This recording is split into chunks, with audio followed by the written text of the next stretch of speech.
This conference will now be recorded. This conference will now be recorded.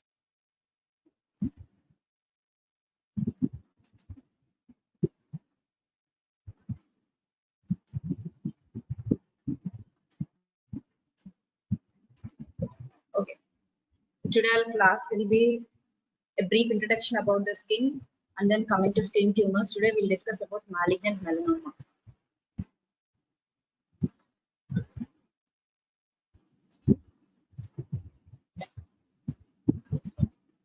Coming to a brief introduction about the skin. Skin covers the body and is the largest organ of the body by surface area and weight. Its area is about 2 square meters and weighs about 4.5 to 5 kgs, that is 16% of the body weight. It is 0.5 to 4 mm thick, thinnest on the eyelids, thickest on the heels. Average thickness is about 1 to 2 mm.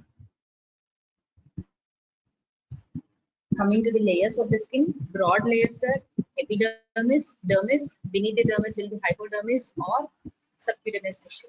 This is the epidermis, which is again divided into 5 layers. This is the dermis, is again divided into papillary dermis and the reticular dermis. This is the hypodermis, which consists of fat. So this outer thinner layer is called the epidermis, consists of epithelial tissue. Inner thicker layer is called dermis. Beneath the dermis is a subcutaneous layer, also called as hypodermis, which attaches the skin to the underlying tissues and organs. Coming to the 5 layers of epidermis, this is the stratum basale. From here, the cells will be originating. This is the spinosum, stratum granulosum, stratum lucidium. This is the stratum corneum. Keratin will be present here. These are the 5 layers of the epidermis.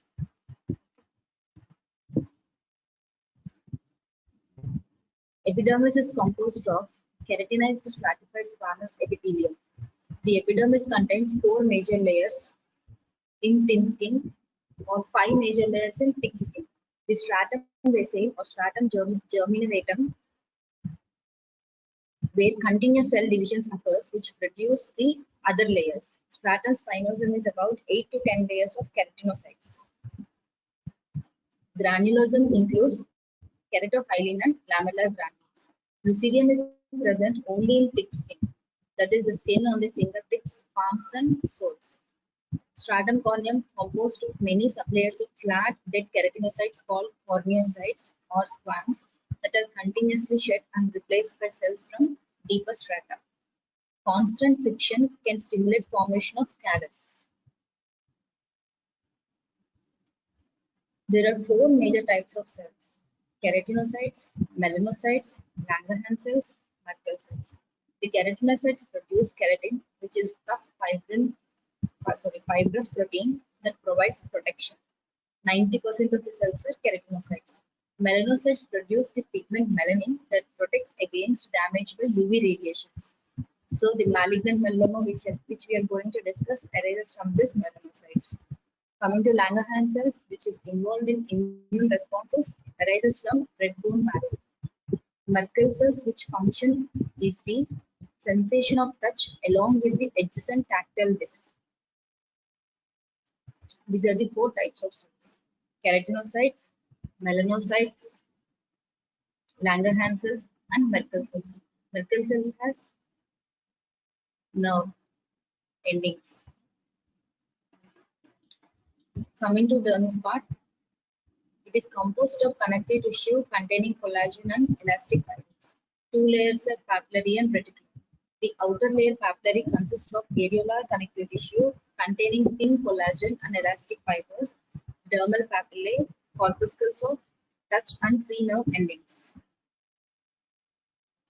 The deeper part, that is a reticular dermis, consists of dense irregular connective tissue containing collagen and elastic fibers, adipose cells, hair follicles, nerves, sebaceous glands, and sweat glands. So these striae or stretch marks can appear if the skin is stretched too much. Lines of cleavage, that is the tension lines in the skin, indicate the predominant direction of underlying collagen fibers. Next, coming to hypodermis or the subcutaneous layer, it is not part of the skin, but among its function, it attaches the skin to the underlying tissues and organs. This layer contains presenient corpuscles which detect external pressure applied to the skin. So, three malignant lesions of the skin. These are BCC, SCC, and malignant melanoma. Basal cell carcinoma, keratinocytes of stratum basale proliferate and invades the dermis. This is relatively low malignancy, occurs in 150 to 1 lakh per year, less than 1% metastasis. Coming to squamous cell carcinoma, keratinocytes of epidermis proliferate here, may or may not invade dermis. This is the moderate malignancy risk, 40 per 1 lakh per year, 1% metastasis. Malignant melanoma is highly malignant, arises from the melanocytes of epidermis proliferate and then invades the dermis. 17 per 1 lakh people per year, 15% metastasis. So this is melanocytes, those both are keratinocytes. So coming to our topic, malignant melanoma. In 2013, estimated 76,690 individuals were diagnosed with malignant melanoma, accounting for 9,480 deaths. Incidence of melanoma is rising faster than most other solid malignancies. Malignant melanoma accounts for 3% of all malignancies worldwide. It is the most common cancer in young adults, that is between 20 to 39 years, and most likely cause of cancer-related death. Although it accounts for less than 5% of skin malignancies, it is responsible for about 75% of skin malignancy-related deaths. So death rate is most common. Coming to risk factors, most common environmental risk factor is exposure to ultraviolet radiation. That is more than 10 tanning bed sessions by adolescents, and younger adults increases relative risk by 2 folds. So UV rays should be your first risk factor. Other risk factors are xeroderma pigmentosum, past medical or family history of malignant melanoma with dysplastic nevi, previous melanoma, high total number of nevi, dysplastic nevi, red hair. In case of xeroderma pigmentosum, the defective DNA cannot be repaired. So this leads to malignant melanoma. Other conditions are immune compromised conditions like HIV, Hodgkin's disease, cyclosporine A therapy, giant congenital pigmented nevus, history of sunburn, especially in childhood, and strongly associated with P16 CDK4 6 bar retinoblastoma gene and P14 ARF HMD2 by P53 tumor suppressor pathways. Other is RAF MEK ERK and PI3K AKT oncogenic pathways. You might not remember this, but remember the other risk factors. So next, coming to after risk factors, pathogenesis of tumor. Initially, the growth of the tumor will be radial phase. Next, it occurs vertical growth phase. So if vertical growth phase occurs, then metastatic risk will be more. Next is the clinical presentation. In malignant melanoma, you have to remember A, B, C, D, E. A is asymmetry, B is border irregularity, C is the color variation, D is diameter more than 6 mm, E is elevation. So if any lesion or any nevi shows these symptoms or shows this clinical presentation, then we have to suspect malignant melanoma. Don't forget this A, B, C, D. Coming to microscopic features, the same we have discussed. Change in the size. Any adult nevus more than 6 mm is suspect, and anything changing more than 10 mm is more likely to be malignant than benign. Next, change in the shape, color, thickness. Any differences like elevation or nodularity or ulceration, then suspect malignant melanoma in this nevi. Next, coming to other clinical presentations are satellite lesions. Satellite lesions and intransit nodes. These are the lesions present between the primary tumor and the primary draining lymph nodes. So if these lesions are present within 2 centimeters of the tumor, then we call it as satellite lesions. If after 2 centimeters, if these lesions are present, then we call it as in-transit nodes. So satellite lesions are also one sort of clinical presentation. Others are tingling, itching, and serous sanguinous discharge from the ulcer of the melanoma. Coming to blood supply, melanomas more than 1 mm thick have a blood supply which can be found with a handheld Doppler. So, Doppler positive pigmental lesions should be excised. So, we next come to subtypes of melanoma. Under subtypes of melanoma, the most common is superficial spreading type, accounts for about 70% of cases, can be found anywhere in the body except on the hands and feet. Usually arises in pre-existent needs. Nodularity within this type heralds the onset of vertical growth phase. So, if in this case of superficial spreading type, if nodularity occurs, then vertical growth phase will be coming, which leads to metastasis. This is example of superficial spreading type of malignant melanoma. Coming to nodular melanoma, accounts for about 15 to 30% of melanoma. Because it is nodular, it begins with vertical growth. If vertical growth occurs, then it will be worse prognosis because early chances of metastasis occurs. This is more common in men than in women. Usually present on trunk, head, or neck. Appears as black or dark brown papules 1 to 2 centimeters in diameter. Example of nodular melanoma. You can see the nodular. See this part. Next is the lentigo malignant melanoma. This is only 5 to 10% of melanomas. Occurs more commonly in older age. Female are more commonly affected than males. It presents as slow growing, variegated brown macule on the face, neck, or hands. Had less metastatic potential than other variants as they take longer to enter a vertical growth phase. When they enter the vertical growth phase, the metastatic potential is same as any other melanoma. Okay, these take long time to enter into vertical growth phase. Lentigo malignum. Coming to next, acral lentiginous melanoma. Accounts for about 29 to 72% of melanomas. It's mostly seen in dark-skinned individuals. Found on palms, plantar, and subungual surfaces. This is usually present as flat, irregular macule. This is the acral lentiginous melanoma. Other miscellaneous types. Amelanotic melanoma. Here this will be non-pigmented melanoma, often arising in the GI tract and presenting with obstruction, intussusception, or as a metastasis from an unknown primary.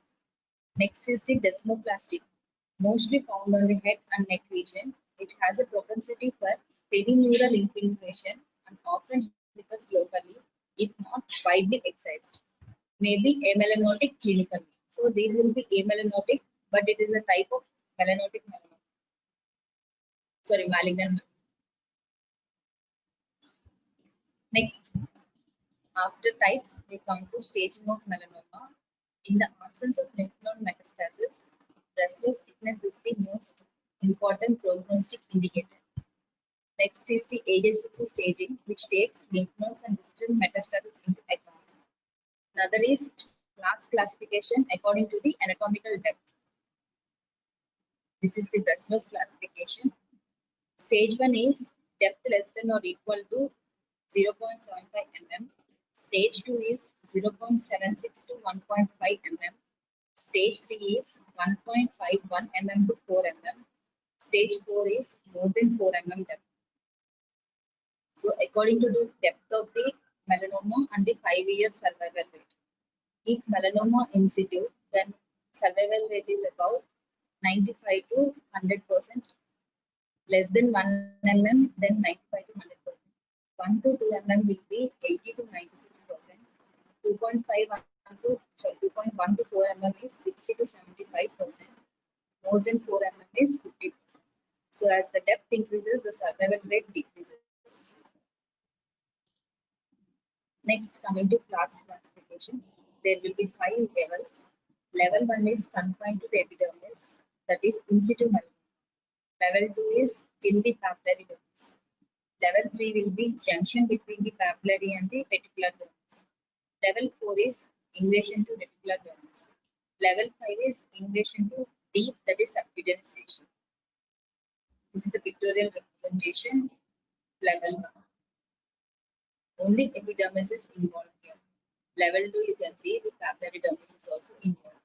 Level 3 will be junction between the papillary and reticular dermis. Here the level 4 is involving the reticular dermis. Level 5, you can see here, it also involves the subcutaneous tissue. So based on the anatomical depth, this is class levels. Next, coming to AJCC staging system, T and M. So T exists, primary tumor cannot be assessed here. For example, if the patient has been curetaged or severely regressed melanoma. T0 is no evidence of primary tumor. TIS is melanoma in situ. T1 is melanomas 1 mm or less in thickness. T2 is 1 to 2 mm. T3 is 2.01 to 4 mm. T4 is more than 4 mm. Again, these are categorized to A and B subcategories of T are assigned based on ulceration and number of mitosis per mm square. Okay. T1, T2, T3, T4 with or without ulcerations. Next, coming to regional lymph nodes. NX is patient in whom the regional lymph nodes cannot be assessed. For example, previously removed for another reason. N0 is no regional lymph metastasis detected. N123 is regional metastasis based upon the number of metastatic nodes and presence or absence of intralymphatic metastasis. We have already previously discussed this intransient or satellite metastasis. This is again A and B. A is micrometastasis, B is macrometastasis. Coming to distant metastasis, M1, M0 is no detectable evidence of distant metastasis. M1A is metastasis to skin, subcutaneous or distant lymph nodes. 1B is to lung. 1C is to all other visceral sites or distant metastasis to any other site combined with elevated LDH. So serum LDH is also important in this case of malignant melanoma. This is the clinical staging and the pathological staging. You can just remember clinical staging. Stage 1 includes, so I'm combining both the stage 1A and 1B. Stage 1 includes T1A to T2A with N0, M0. Coming to stage 2, T2B to T4B. Stage 3 is any T with involvement of lymph node more than one N1. Coming to stage 4, any D, any N, M1. You can easily remember. So stage 1 to 2 is, you have to write T1 to T4. Stage 3, N1. Stage 4, N1. You can remember clinical staging, that is enough for you. So according to the stages, what are the treatment protocols? In stage 0, also called as melanoma in situ, this tumor is found only on the top layers of the epidermis. Treatment is by surgery. Virtually all of these cases can be cured. Coming to stage 1, the tumor is low risk. Less than 0.75 mm thickness will be present and has not penetrated the dermis. The tumor has not spread to the lymph nodes or distant organs. If the tumor did not spread to any lymph nodes, adjacent lymph nodes, or to any distant organs, then you can treat it with surgery for stage 1. Okay. Next, coming to stage 2A, the melanoma is between 1.5 to 4 mm and has penetrated the deep dermis. You can do it by surgery. Stage 2B is melanoma thicker than 4 mm and or invades the subcutaneous fat. Additional tumors called satellite nodules may be found within 2 centimeters of the original tumor. you can do with surgery, and we have to have adjacent or adjuvant treatment should also be started. Coming to stage 3, here stage 3 is N1. So the tumor has spread to the nearest lymph nodes. Treatment is by surgery, and adjacent lymph nodes should be also be removed. So lymph node dissection should be done. Stage 4 is it has already spread to the distant organs. Any N with M. Melanoma has spread to the distant organs, either to the lung, liver, or brain. So treatment may include surgery and chemotherapy.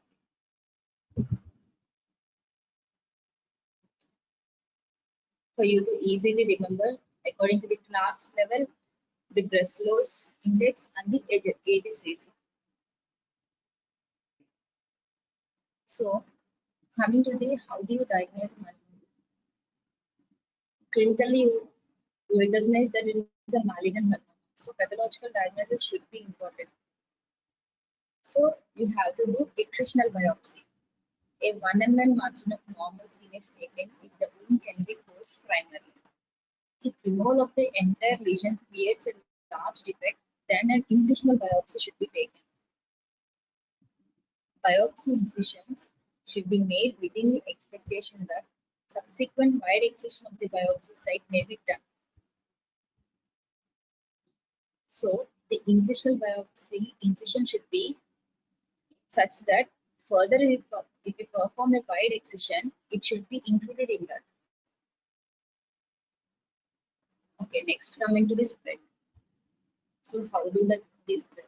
Through lymphatics, it spreads to regional lymph nodes either by permeation or by embolization.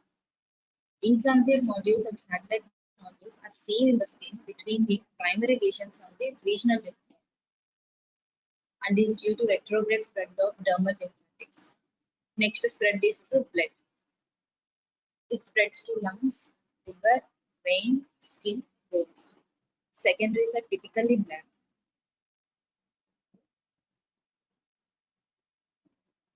So, what are the symptoms if the melanoma is spread to the particular organ? So, brain, convulsions, localizing features, and raised ICD.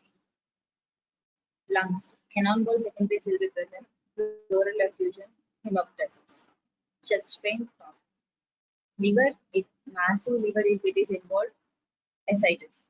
Skin, cutaneous nodules, often pigmented. Bones cause bone pain, pathological fracture, paraplegia, neurological defects, and spine metastasis. Extensive visceral involvement causes melanoria. So, tumor markers for melanoma.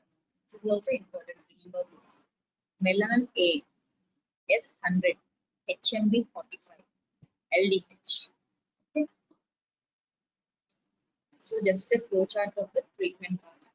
With diagnosis made, treatment of melanoma may range from either simple excision to most complex lymphadenectomy or immunotherapy. So, treatment of melanoma is not only surgery, it is a multimodality treatment. It includes surgery, chemotherapy, immunotherapy, etc. So, if you find a pigmented lesion, either you do a biopsy. Either it might be an excisional biopsy for a smaller lesion or larger lesion, you have to do an incisional biopsy. Do a biopsy. And pathological diagnosis should be done that it is a melanoma after that. So next treatment depends upon the depth. So if the lesion is less than 1 mm depth, then excision with margin, which 1 centimeter margin can be done. If 2 to 4 mm depth, excision with 2 centimeter margin should be taken. More than 4 mm depth, excision with 2 to 3 centimeter margin. If associated lymph nodes are present, then next. So facial and scalp lesions, advancement flaps for closure. For ear helix lesions, wedge resection should be done. When tumors situated near critical structures like eyes, lips, etc., best should be done is to remove the primary tumor with adequate margins. So we have seen before. Lymph nodes, if these are involved, what should we do?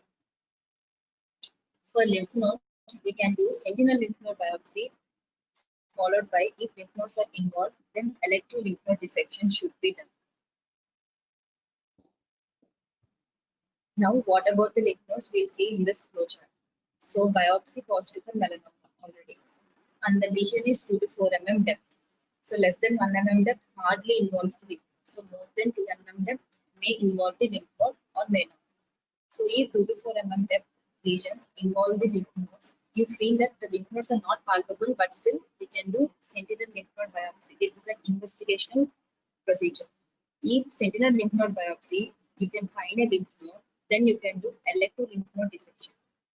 If more than 4 mm depth, it is more chances of involving a lymph node. In these cases, you can do elective lymph node biopsy. Elective lymph node dissection. If associated with regional lymph nodes, then you have to do elective lymph node dissection. This one. You have done elective lymph node dissection, and if you find lymph node positives, then you have to give the adjuvant therapies. In this, if metastasis is identified, then you have to give adjuvant therapies. Okay. So, what are the adjuvant therapies? Interferon alpha 2b, chemotherapy, immunotherapy, and radiotherapy. So, you can remember this both flowchart. This is for the surgical part. And if you have a suspicion of lymph node involvement, remember this. Okay. Coming to sentinel lymph node biopsy. Sentinel lymph node biopsy technique for melanoma was introduced in 1992. Sentinel lymph node biopsy is also done in penile carcinoma and breast carcinoma, other than malignant melanoma. Sentinel lymphadenectomy for malignant melanoma is gaining acceptance, and its role is supported by multi-center selective lymphadenectomy trial. This technique involves preoperative lymphoscintigraphy with intradermal injections of technetium sulfate chloride to delineate lymphatic drainage. Whereas preoperative identification may provide the surgeon greater reliability in localizing the lymph nodes, intraoperative mapping with 1% isosulfan blue dye injection may be equally effective. Both techniques identify the lymphatic drainage from the primary lesion to the first draining lymph node. So, what is a sentinel? Sentinel is the first draining lymph node from the tumor. You can either go with technetium sulfate preoperatively, or you can give 1% isosulfan blue dye.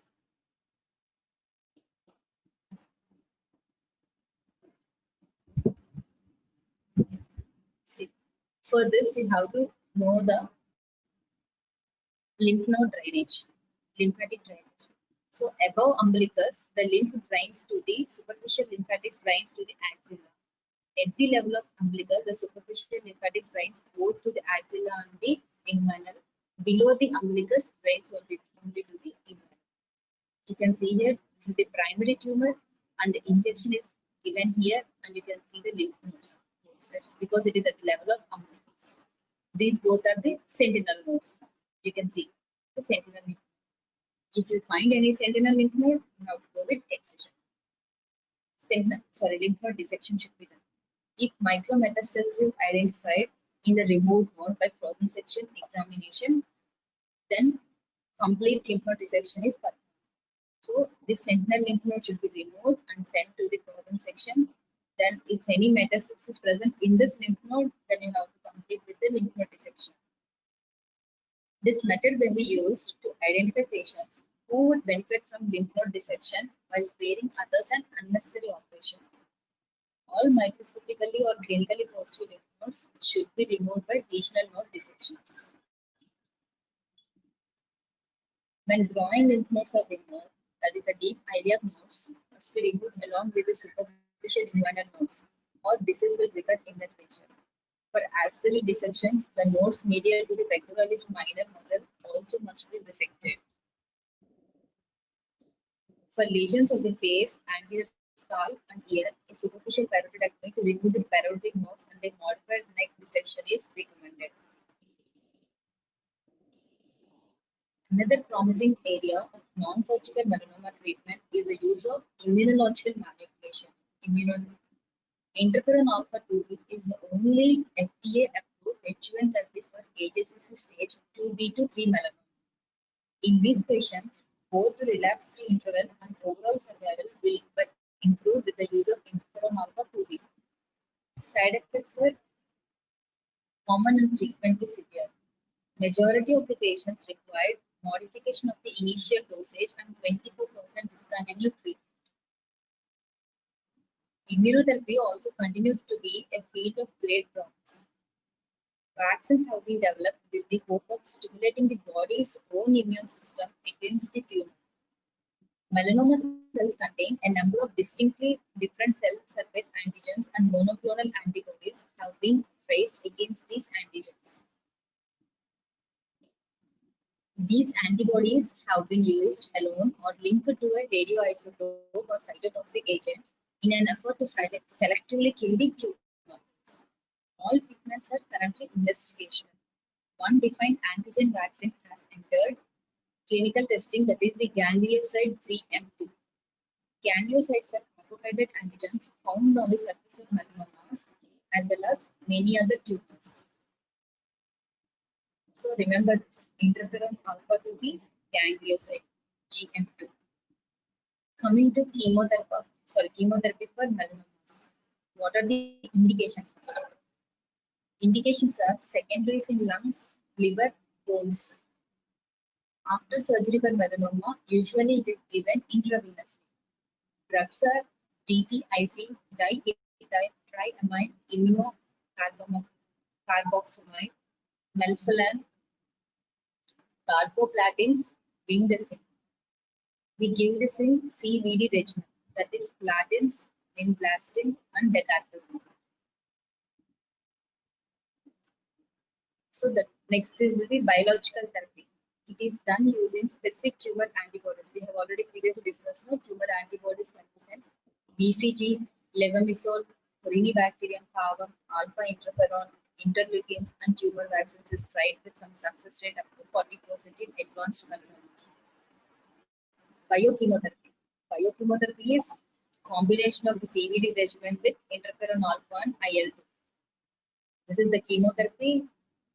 This one is the immunotherapy. This is the biochemotherapy involving these both. So, what do you do for a local regional recurrent melanoma? Local recurrence is one which recurs within 5 centimeters radius of the primary tumor in skin or subcutaneous tissue. Risk of local recurrence is 0.2% if primary tumor is less than 0.75 m, 2% between 0.75 to 1.5 m, 6% between 1.5 to 4 m, 12% if it is more than 4 mm. Next, we have isolated limb perfusions. Here, we use cytotoxic agents like melphalan, IL-2, tumor necrosis factor for this isolated limb perfusion. Concentration used is 15 to 25 times more than is used for the systemic therapy. Melphalan dose is 10 milligrams per liter perfusion solution in leg. If it is in arm, 13 milligrams per liter. So how do we do this? Melphalan is injected at a high temperature of about 40 degrees Celsius and a pump and oxygenated through cannulas in femoral artery and vein with a proximal tourniquet in situ. So this should not spread systemically. So you have to tie a tourniquet proximally and you have to have a cannulus in the femoral artery and vein, and then this is injected. Hyperthermia and oxygenation increases the metabolic activity of the tumor cells to make it more vulnerable to melphalan. Procedure controls the local disease well with preserving the functioning limb. Complications like DVT, bleeding, sepsis can happen. So, where do we use this method? We use it in local recurrence or in transit deposits. It shows 80% response rate with 15% complete response, but only for a short period. So next, coming to distance spread. Brain, lung, and liver are the most common sites. Skin, bone, GI are less common sites. But melanoma is one of the commonest tumors to spread to intramural GIT, present as intussusception. Distance spread, when found or suspected, CT scan of the head, chest, abdomen, and pelvis are needed. PET scan and tumor markers are very useful to see how much distance spread has occurred. Chemotherapy and immunotherapy is the mainstay of treatment. Isolated lung or liver metastasis can be resected. Radiotherapy is useful for bone and brain secondaries. Stereotactic program using gamma knife is better for brain secondaries. So, some special circumstances. Other types of melanoma. If melanoma occurs in pregnant, the prognosis of pregnant women is similar to the women who are not. It has been suggested by some that after excising the primary tumor during the pregnancy, SLNB may be performed after delivery. So first excise the primary tumor and you can do the lymph node biopsy after delivery to prevent radiation exposure. Melanoma unknown primary. Unknown primary melanoma mostly presents in lymph nodes. A thorough search for the primary lesion should be sought, including eliciting a history about prior skin lesions or skin procedures. Non-cutaneous melanomas. Ocular melanoma is the most common non-cutaneous disease site, and treatment includes photocoagulation, partial resection, radiation, or enucleation. Ocular melanomas exclusively metastasize to the liver and not regional lymph nodes, and some patients benefit from liver resection if it is single lesion and small lesions. Next, melanoma of the mucous membranes most commonly presents in the oral cavity, oropharynx, nasopharynx, paranasal sinus, anus, rectum, and female genitalia. Patients with this presentation have a worse prognosis, that is 10% of 5-year survival rate, than individuals with cutaneous melanoma. Management should be excision to negative margins and radical resection should be avoided. Okay, thank you. Everyone has given you attendance? Yes?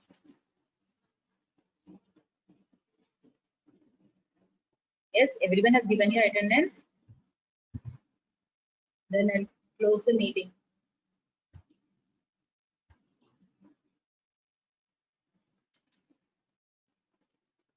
Yes or no? Class here. You should only respond.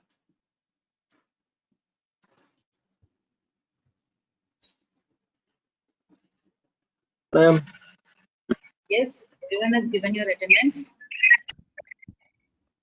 Yes, ma'am. Okay, then. You send to your steno, no?